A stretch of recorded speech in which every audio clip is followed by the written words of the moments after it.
Well, I understood that the body in almost all higher organized mammals and even animals has a small or larger area of some semi-voluntary functions, like the mouth, closing and opening the mouth. That's the mouth is a sphincter and the body wall.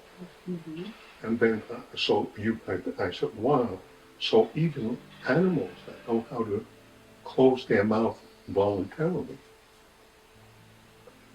it begins to tell you that there's a mechanism whereby a semi-voluntary influence is starting very early. And then when I traced back the body wall and how the body's wall expansion and contraction is really a sphincter, which in a localized way becomes a mouth or the iris of the eye. Or so then you see that there's a sphincter relationship, expansion and contraction of a local area and a general area, the whole body. And then I said, well, what's the next area of semi-voluntary control given situations? And then I discovered, well, the body wall is number one. And then the body wall managing its motility and its relationship between inner and outer is a general function.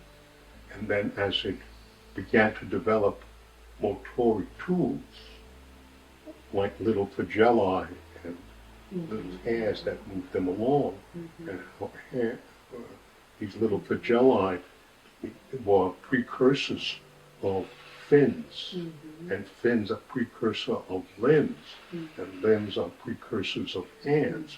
And then I saw that the hand, like the mouth, is an organ of motility and is in fact a miniature brain on a localized level. And then I saw that the development of the hand from a walking instrument or a brachiating instrument or putting food in the mouth or carrying has become very sophisticated. And the hand movements do almost everything the brain does. That it turns, twists, touches itself, reaches out from itself, rotates things, flattens things out. And I realized that the enormous area in the cortical sensory motor strip devoted to the hand, the lips, and the mouth is enormous. And so I saw that how a generalized function becomes a localized function, which makes it easier for voluntary effort to grow in a localized area, and then it's adopted in the general organism.